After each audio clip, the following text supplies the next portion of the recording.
시간 우리는 교회 재정관리의 원칙에 대해서 우리가 공부를 했습니다. 재정관리의 원칙. 우리가 헌금을 내는 것도 중요하죠. 헌금은 하나님 앞에 바쳐진 거룩한 선물이라고 말씀드렸습니다. 거룩한 선물이기 때문에 무엇보다도 누구보다도 이 헌금 관리를 철저하게 해야 된다는 사실입니다. 그러므로 성경은 많은 구약에 헌금을 잘 관리하지 못함으로 하나님 앞에 온전하게 하나님의 것을 하나님 앞에 드리지 못함으로 문제가 있었던 걸 봅니다. 우리 아간 같은 경우는 특별히 그가 하나님의 거룩한 행군을 가로막았다. 정말 지금 가나안 복지를 향해서 나아가는 그런 행군을 가로막았던 일을 통해서 결국은 그가 가족과 그 민족이 엄청난 해를 당하고 가족은 몰살당하고 영원히 악월골짜기에 갇혀지는 그런 일을 봅니다. 그 다음에 비누아스와 홈리와 비누아스는 하나님의 제사를 멸시함으로 인해서 그들은 어떻게 했느냐, 결국은 하나님의 심판을 받아서 그 가문이 멸절하는 그런 무서운 일을 당했다는 사실입니다. 그래서 또 재정관리라는 건 이렇게 중요한데 또한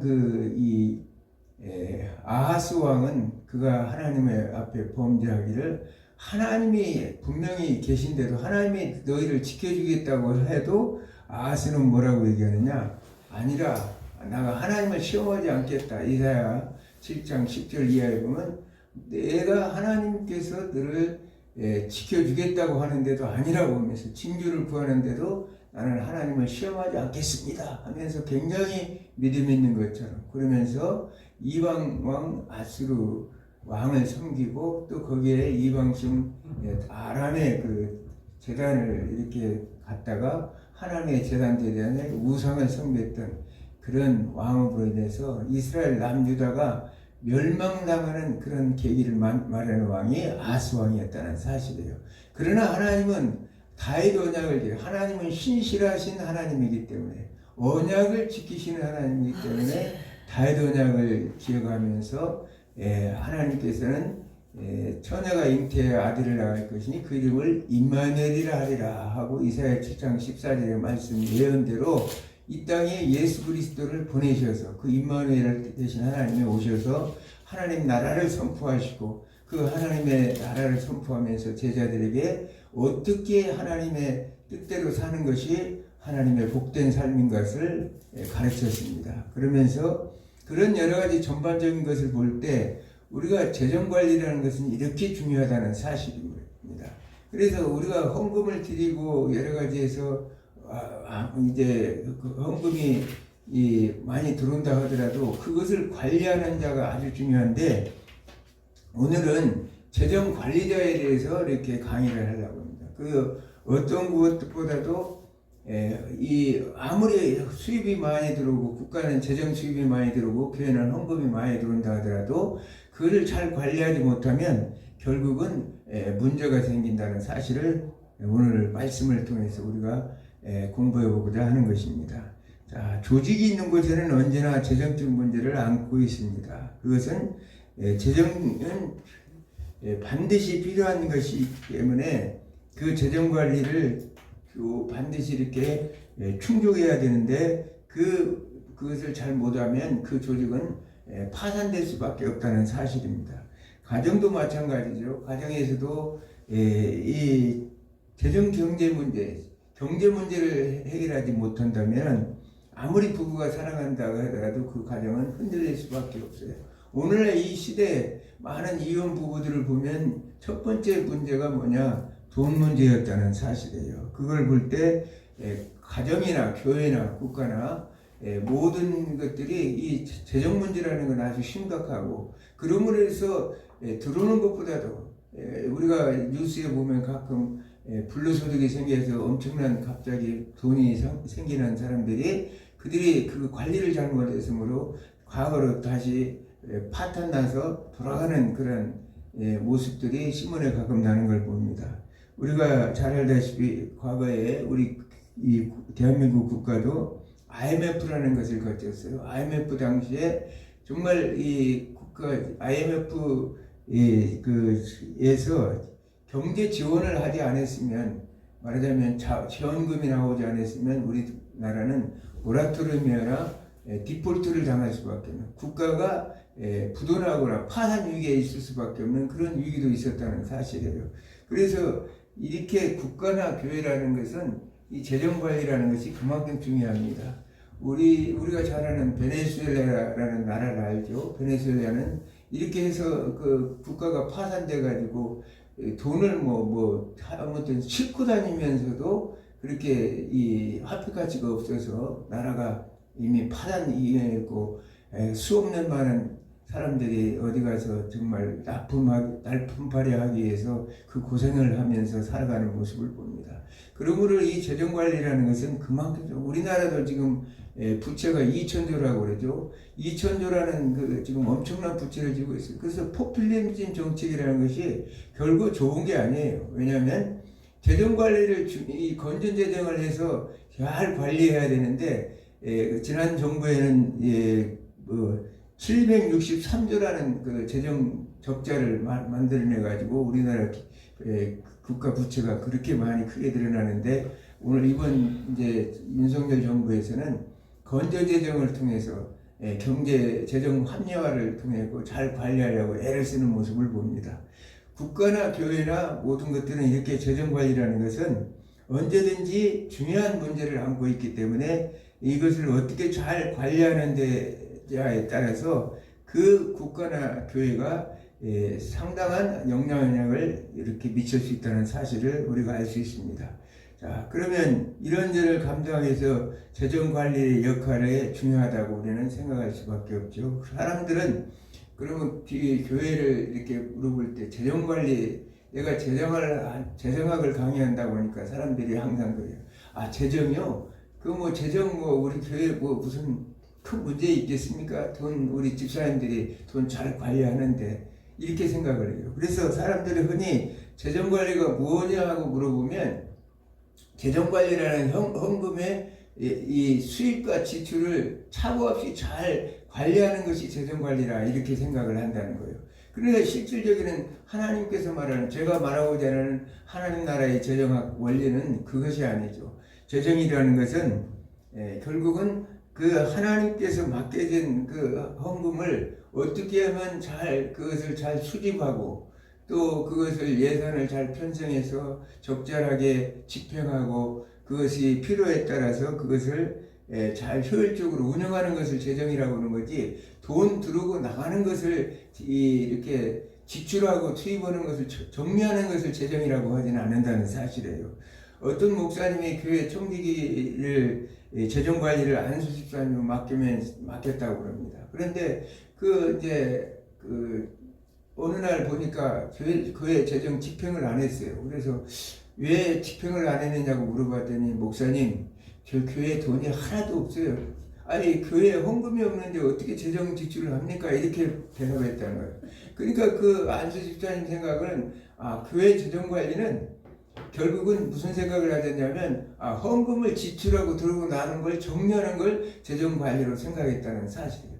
그러나 원래는 이제 말하는 교회 재정 관리는 그게 아니죠. 왜냐하면 자금을 운용해야 되고, 또 부족할 때는 어디서 채워서 그것을 일을 할 수 있도록 해야 된다는 사실입니다. 알다시피 교회가 이제 개척해서 성장해 나가는 데는 마이너스 재정일 수밖에 없어요. 그래서 왜 그러냐면 교회가 늘 팽창 예산을 세우기 때문입니다.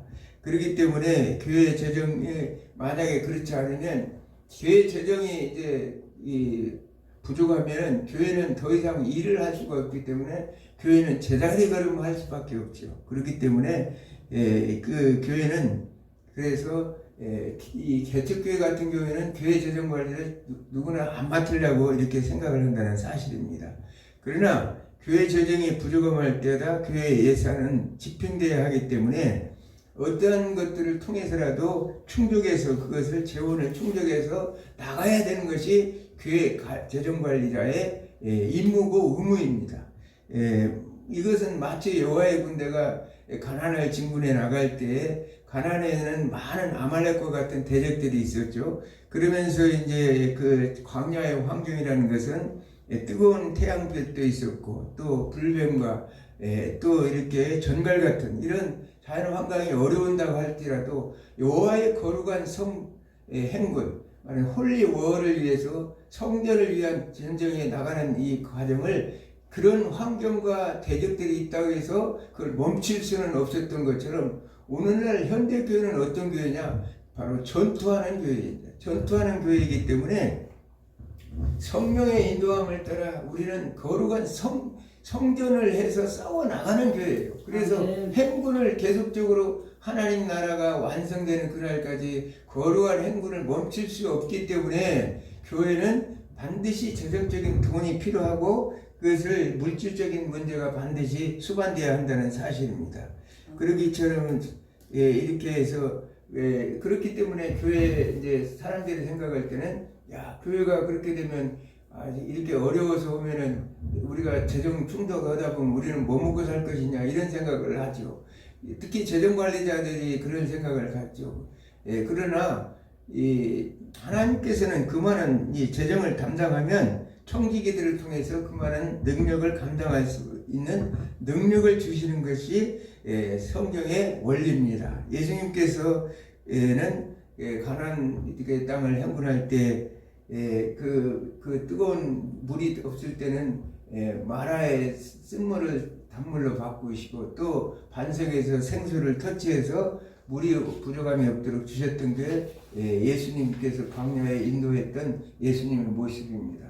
제가 교회 재정을 이렇게 하면서도 느끼지만 사실은 재정 관리를 하다 보면 부족할 때가 많아요. 그래서 때는 지난번에도 한번 예화를 드렸지만 어느 날 갑자기 거래처에서 돈을 줘서 이것은 정말 내가 지금 옷처럼 이제 쓸 돈이 공짜한 돈이 생겼구나 이렇게 생각하는 여윳돈이 생겼구나 생각했는데 그걸 딱 생각해 보니까 교회에 딱 들어갈 교회 재정에 부족한 돈이더라는 얘기예요. 그래서 바로 헌금을 해서 그걸 충족한 적도 있고 또 교회가 나갈 때는 내가 우리 교회 또 장로님들 돈이 많은 장로님들이 있었어요. 4번은 그런 분들한테 돈을 빌려다가 그 돈을 빌려다가 내가 내 이름으로 헌금을 해서 그것을 내가 재정을 메꾸고 그 다음에는 또 내가 돈을 벌여서 그것을 이렇게 갚아나가는 그런 일도 감당을 했던 걸 봅니다. 그래서 그 교회 재정을 17년 동안 제가 재정을 담당하면서 교회가 나아가는 우리 교회가 건축해서 아주 이렇게 아름다운 교회로 건축할 때까지 제가 신학을 해서 나올 때까지 그 교회가 아무 문제 없이 잘 이끌어 나갔던 걸 봅니다. 그것이 이제 교회 재정 관리예요.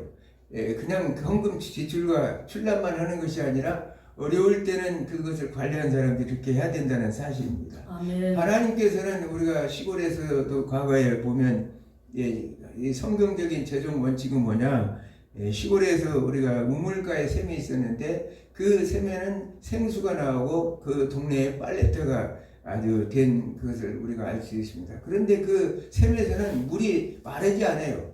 그래서 항상 샘물이 흐르기 때문에 그 시원한 생수를 먹고 사람들이 물을 길러서 먹게끔 이렇게 되어 있었는데 만약에 우리가 그 물이 아깝다고 해서 그것을 흘러보내 버리지 않냐고 이제 그 샘에는 구멍을 이렇게 나가도록 뚫어 놓고는 그 샘이 마르지 않도록 물이 흘러나가도록 해주는데 그것이 아깝다고 많이 막는다면 그 샘은 우물은 썩어버리고 결국 물을 솟구지 않는 것을 봅니다. 우리가 하나님 나라 원리가 그거예요. 하나님은 늘 우리에게 주신 그 재화와 용력을 하나님 영광을 위해서 또 샘 쏟듯이 쓰고 나누고 또 흘려보내고 그래서 다시 하나님이 채우는 그런 것이 바로 하나님 나라의 재정 원리라는 사실을 우리는 성경을 통해서 우리에게 알 수가 있습니다. 아멘. 광야 40년 동안 예수님께서 이스라엘 백성들을 메마른 그곳에서 반석에서 샘물을 이렇게 터치해서 목마르지 않게 하신 것이 성경적인 원리라는 사실을 알 수가 있습니다. 반석은 바로 예수 그리스도를 얘기하는 것이죠. 이 상에서 살펴본 것처럼 교회 재정은 금전 출납을 정리하는 수준이 아니라는 것입니다. 교회가 필요할 때마다 자금을 계획하고 운영해서 교회 각 부서가 원활하게 움직이도록 이제 역량과 기능을 다하는 것이 바로 교회 재정 관리자의 역할이에요.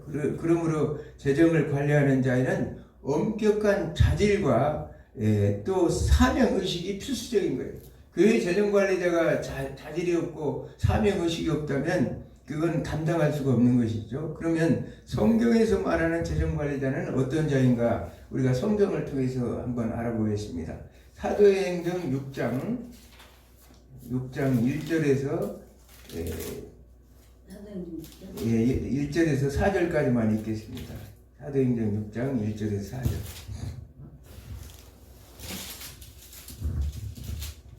그때 제자가 더 많아졌는데 헬라파 유대인들이 자기 가부들이 매일 구제에 빠짐으로 히브리파 사람을 원망하니 12사도가 모든 제자를 불러 이르되 우리가 하나님의 말씀을 제쳐놓고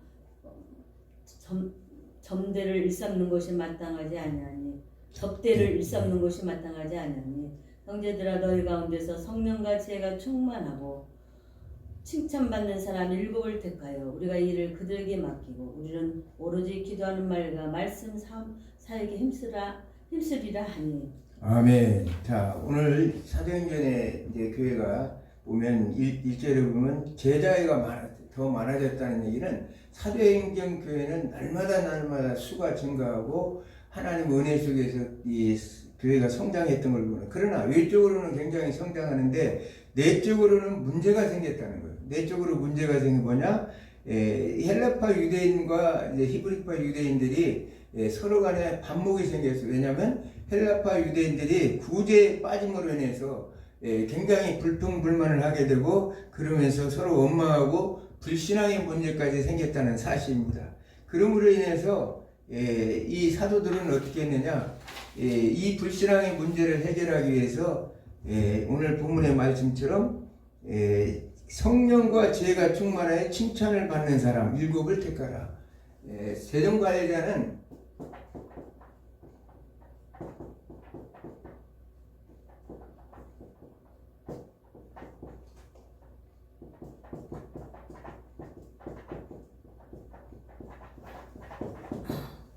성령과 지혜가 충만하고 칭찬을 받는 사람.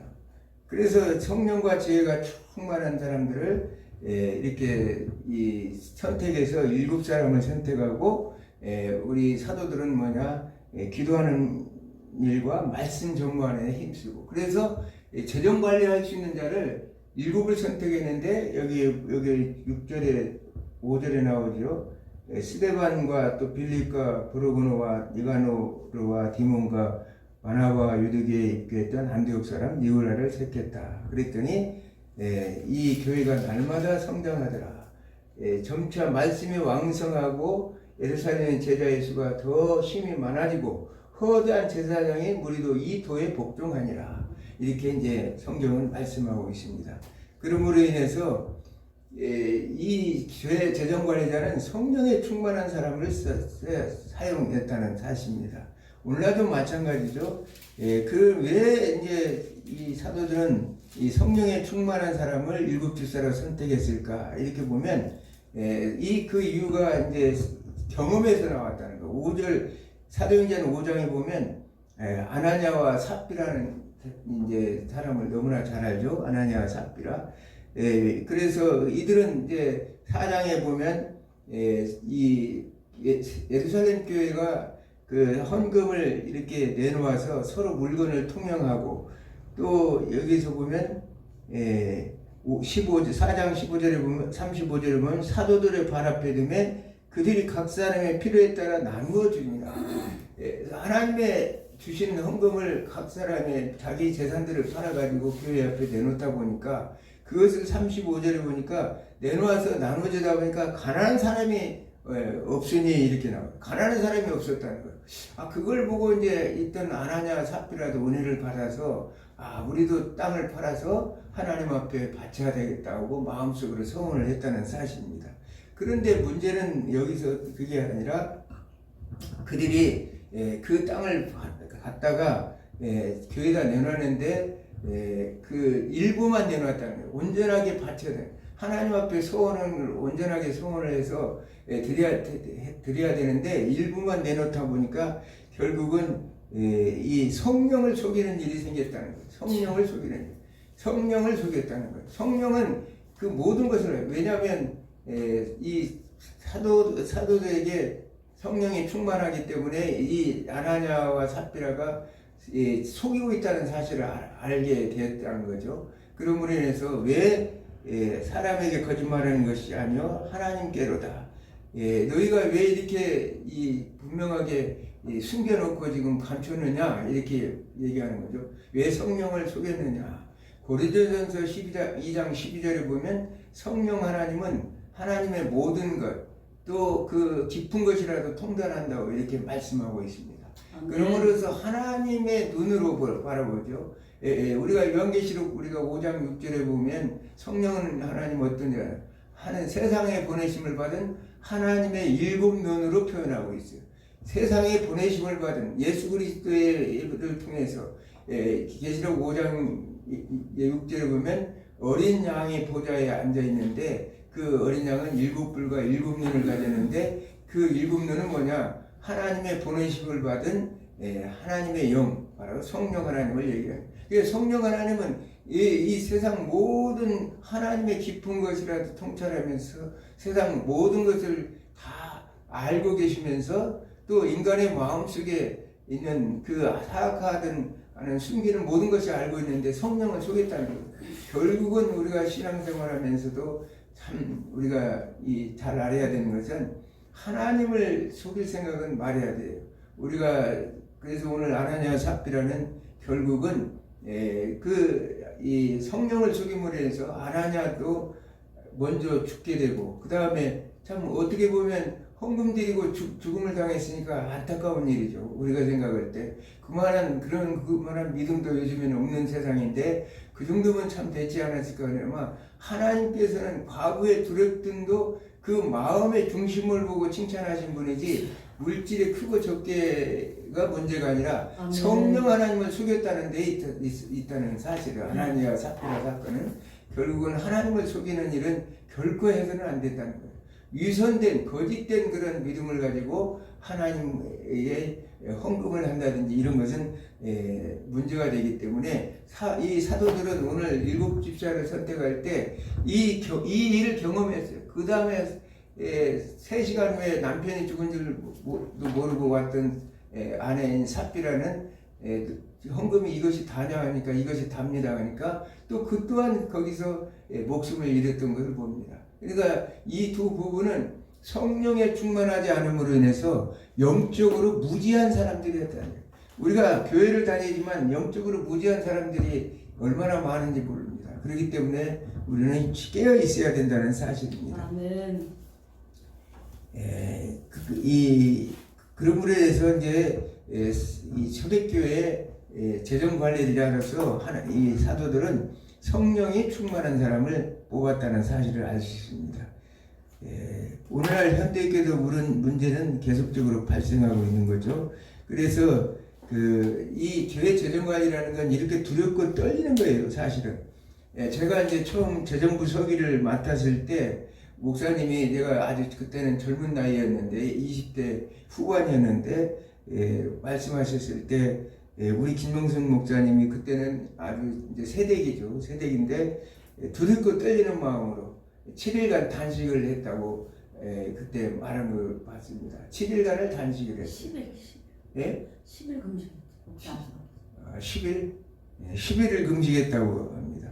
왜냐하면 이 재정 관리가 어떤 것인지를 어려서부터 신앙교육을 잘 받았기 때문에 이것을 잘 못하면 어떤 문제가 생긴다는 것을 알기 때문에 두렵고 떨림으로 해서 10일 동안 금식을 하면서 하나님 앞에 잘 사명을 감당해 달라고 했는데 제가 그 교회 재정을 17년간을 나올 때까지 봤는데 그동안 어찌되었든 하나님 은혜 속에서 흔들리지 않냐고 재정 관리를 잘 성경 짓고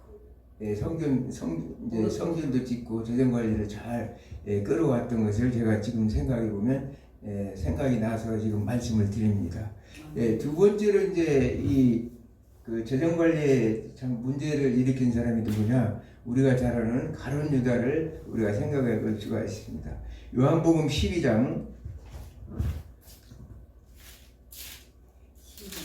1절부터 6절까지 한번 읽겠습니다. 요한복음 12장 1절부터 6월절 여세전에 예수께서 베다니에 이르시니 이곳은 예수께서 죽은 자 가운데서 살리신 나사로가 있는 곳이라.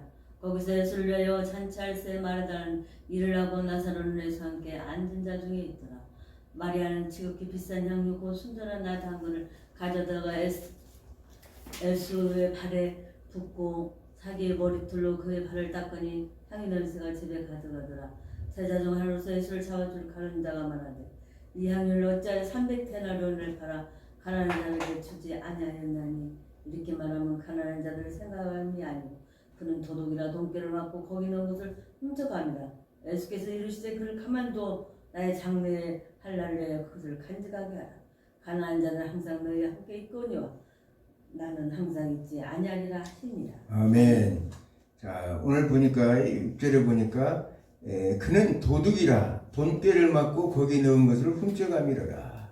오늘 좀 이 가룟 유다라는 사람은 참 저주받은 대명사로 오늘날 불려지죠.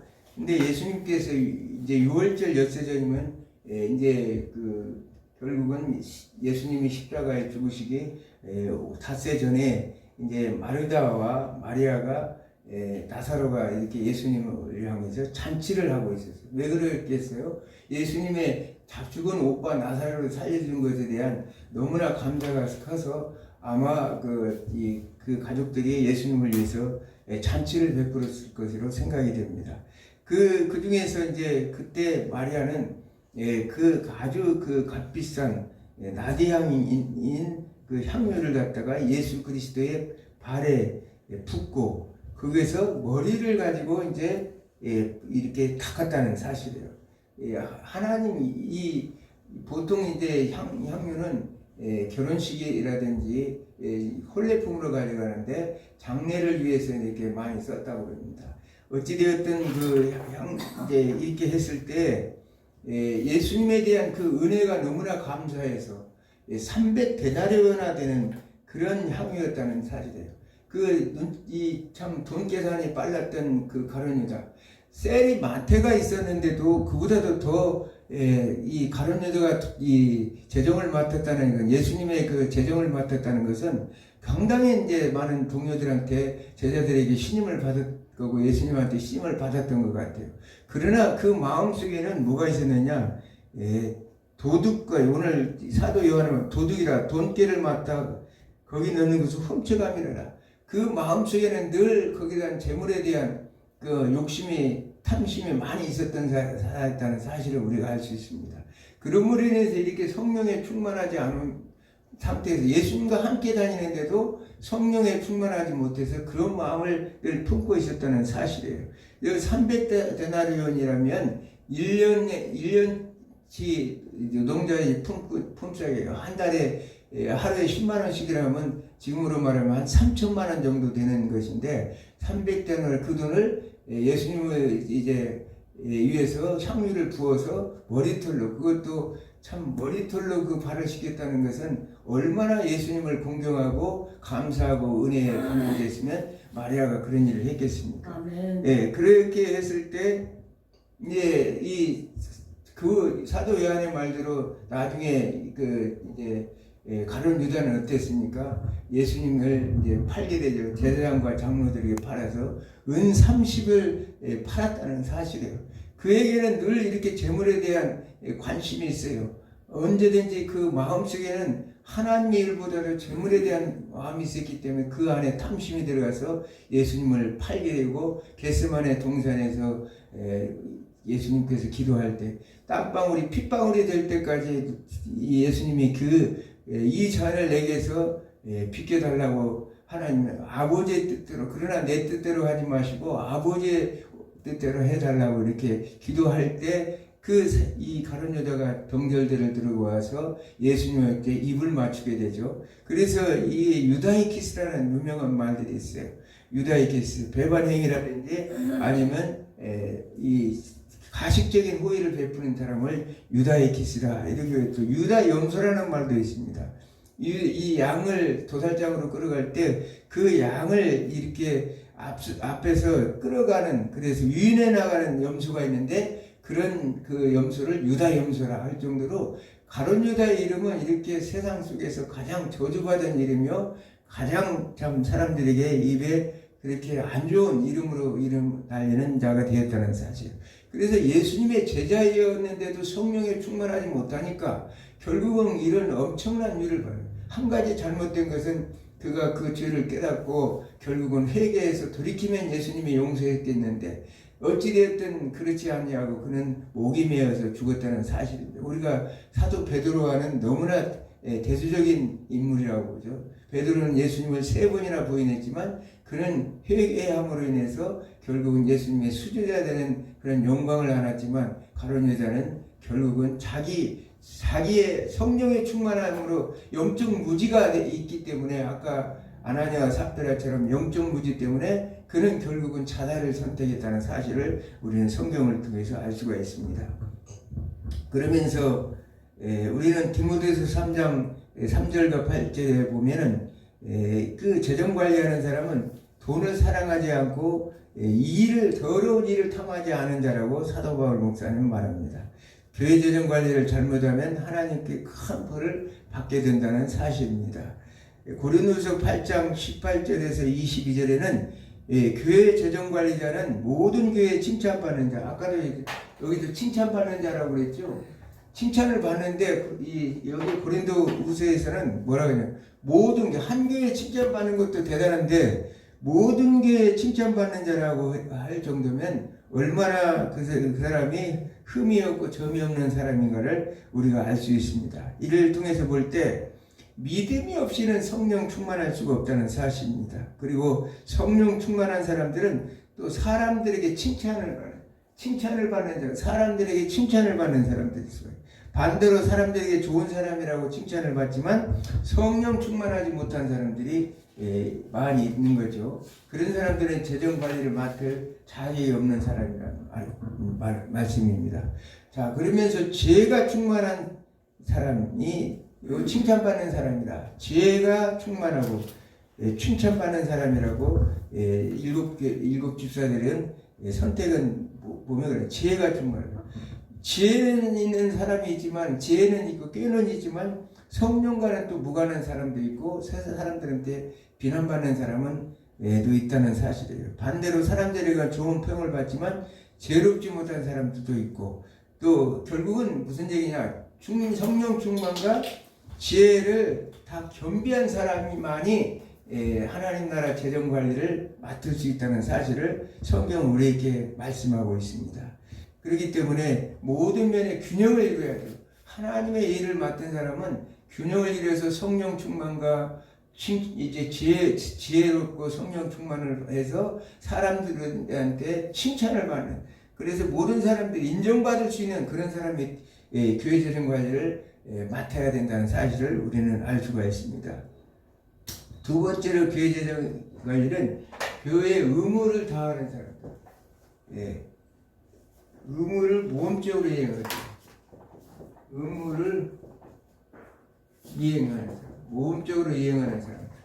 자, 모험적으로 교회 의무는 여러 가지 있겠지만 대표적인 것이 7가지인데 주일 성수, 11조, 기도생활, 매일 성경 공부, 개인 전도, 교회 봉사, 또 성도들과의 교제, 코이노냐를 이렇게 잘 하는 사람들, 이런 사람들이 교회 재정관리자로서 적당하다고 말씀하고 있습니다. 그러면서 세 번째는 11조와 각종 예물을 드린 사람들,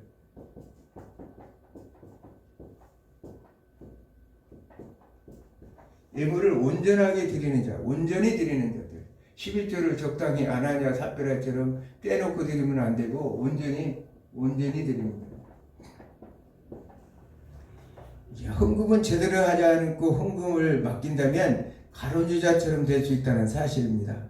헌금에 인색한 사람들이 성도들이 드린 정성 들인 헌금을 이렇게 손을 대는 것은 하나님의 기뻐하지 않는다는 사실을 우리는 알 수가 있습니다. 11조와 헌금을 제대로 드리지 않는 자는 하나님의 것을 도둑질하는 자라고 말라기 3장 8절에서 9절을 기록하고 있죠.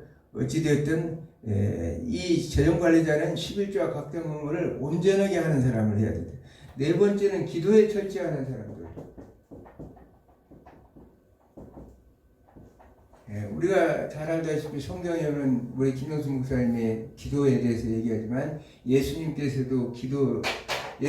성령 충만하게 해서 늘 기도를 하셨고 또 사도 바울도 기도의 아주 대가였고 그 다음에 우리가 종교개혁자 칼빈이나 루터나 이런 사람들도 전부 기도에 아주 열심히 했던 사람인 것을 알 수 있습니다. 그래서 그 재정관리를 맡을 수 있는 사람들은 절제한 기도 생활을 할 수 있는 사람. 기도할 때 인간의 지혜가 아니라 하나님의 지혜로 재정을 관리할 수 있다는 사실을 말씀하고 있습니다. 다섯 번째로는 뭐냐? 비밀을 잘 지키는 자.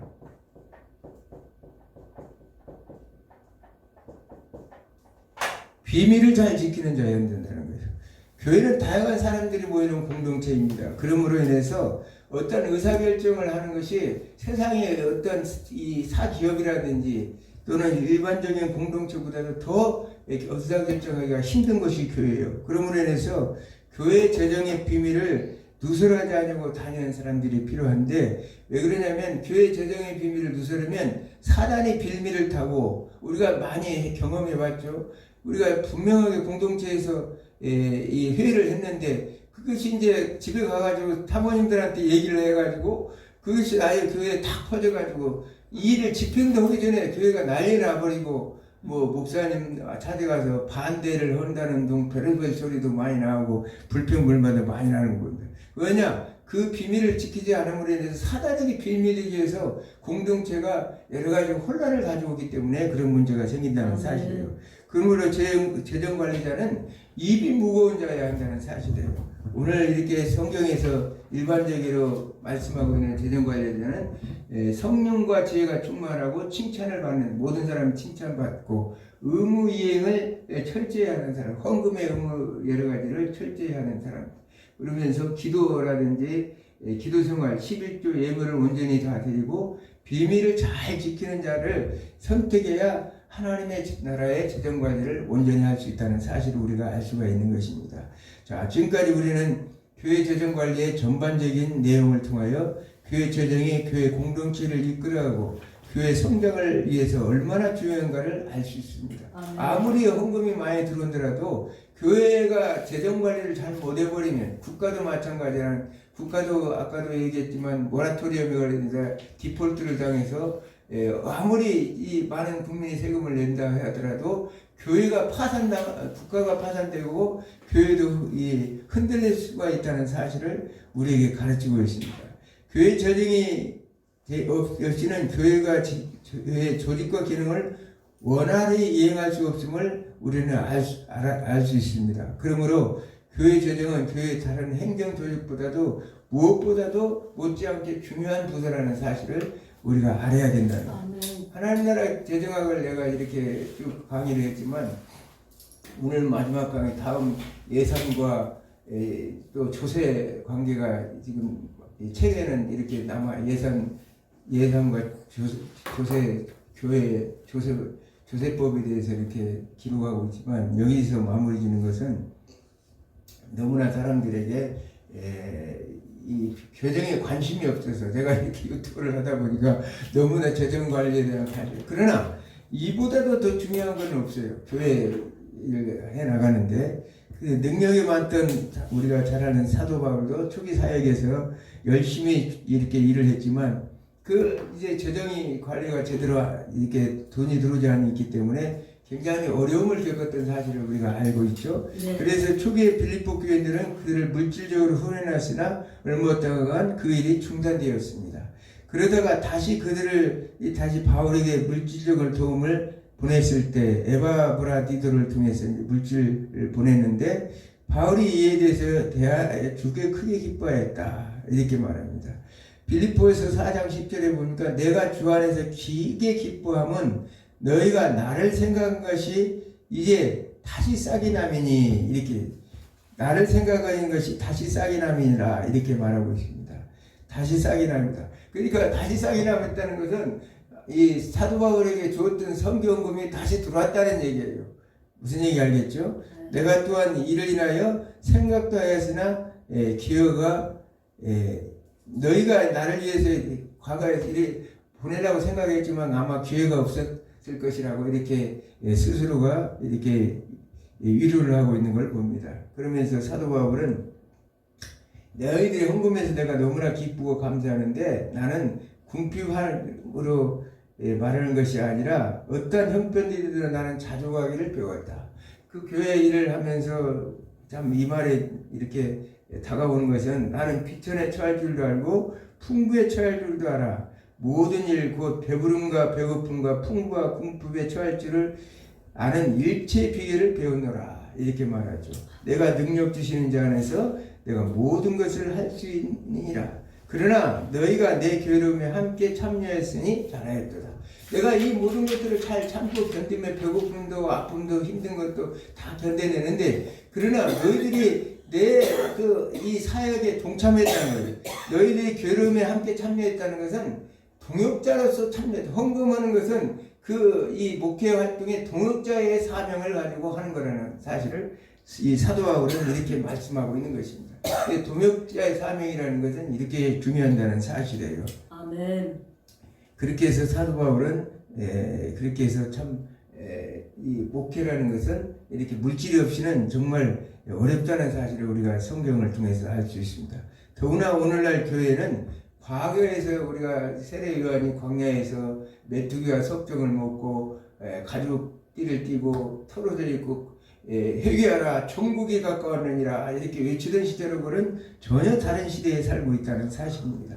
70년대에만 해도 우리가 천막을 쳐놓고 이렇게 복음을 전해도 할렐루야 아멘 하고 그냥 말씀만 전해도 천막 안에 들어온 사람들이 은혜가 충만하고 이렇게 했던 과거에 우리 어렸을 때 시절을 생각해 보면 그랬습니다.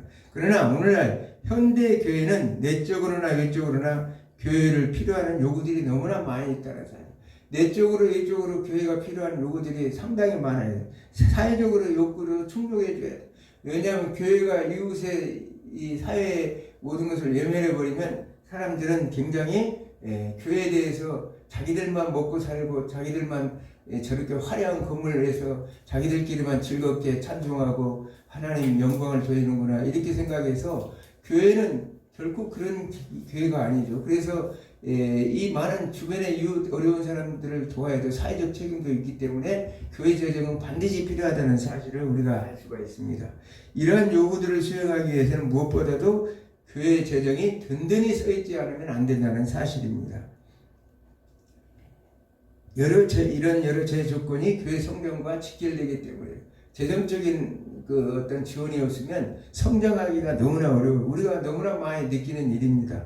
저같이 참 모든 재산을 다 들여서 정말 교회를 위해서 저는 이제 그 교회 재정을 막 하기 위해서 1년이면 연초에 이 예산을 세울 때 항상 3일간 산에 가서 금식을 하면서 교회 예산을 세웠어요. 그러면서 하나님 보고 하나님 이 모든 것들을 충족하게 해달라고 하나님 앞에 이렇게 기도하면서 얘기했어요.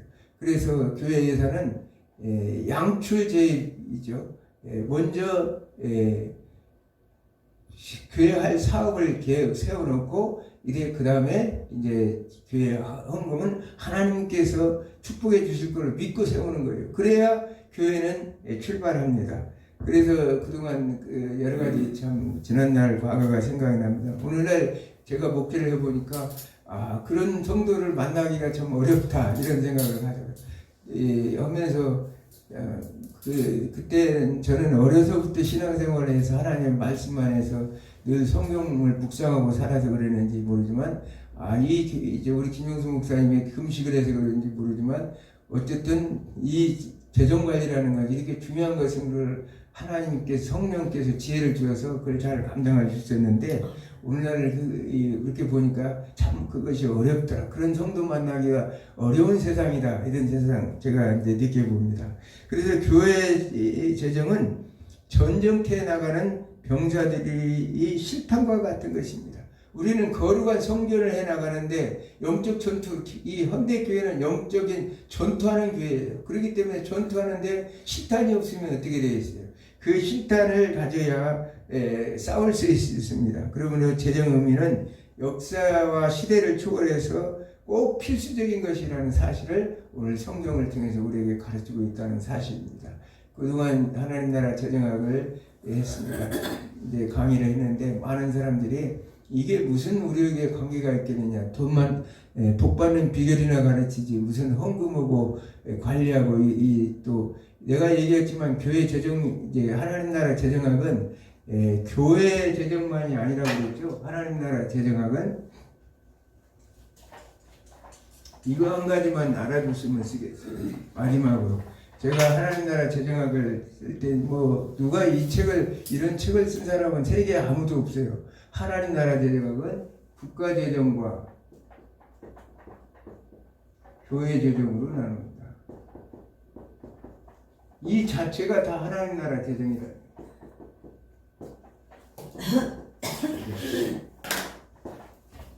왜냐하면 국가도 하나님의 통치하는 한 기관이고 교회도 하나님께서 세우신 한 기관이에요. 그렇기 때문에 그 큰 틀 안에서 우리는 봐야 되기 때문에 이 교회 가정 단위가 출발해서 이 교회로 또 국가로 이 모든 하나님 나라 역사는 이루어지는 것이기 때문에 우리가 이 오늘 제가 말씀드렸던 하나님 나라 재정학을 잘 이렇게 묵상하면서 공부하신 분들은 잘 묵상. 그러면서 제일 중요한 재정은 뭐냐? 인간이 바로 우리가 자기 자신을 잘 관리하는 게 중요하다. 재정 관리에는 사람도 들어간다는 사실. 하나님이 창조하신 피조물이기 때문에 콜 자와라고 그랬죠. 이 창세기 2장 1절에 만물 안에는 사람도 들어간다. 사람도 들어간다. 하나 여호와의 군대라고 얘기했습니다. 그렇기 때문에 우리가 재정 관리는 아주 중요하고 이걸 사실은 복 받는 비결이나 가르쳐 줬으면 좋았을 것을 이렇게 골치 아픈 헌금을 내고 또 관리하는 또 이 헌금을 내고 관리하는 우주 만물을 관리하는 학문이 하나님 나라 재정학이에요. 그렇기 때문에 이걸 지금 꼭 말씀드리고 하나님 나라 백성들이 꼭 지켜야 할 도리 또 이 원칙을 지금 제가 말씀드리기 위해서 그동안 이 하나님 나라 재정학을 강의했습니다. 여러분들이 이걸 잘 이렇게 공부하시고 하나님께서 주시는 지혜를 통해서 하나님 나라의 재정 관리인, 우리 모두는 하나님 나라의 재정 관리인이에요. 그렇기 때문에 여러분들의 삶이 풍성하고 충만한 은혜 가운데 함께하기를 주님으로 축원합니다. 기도합니다.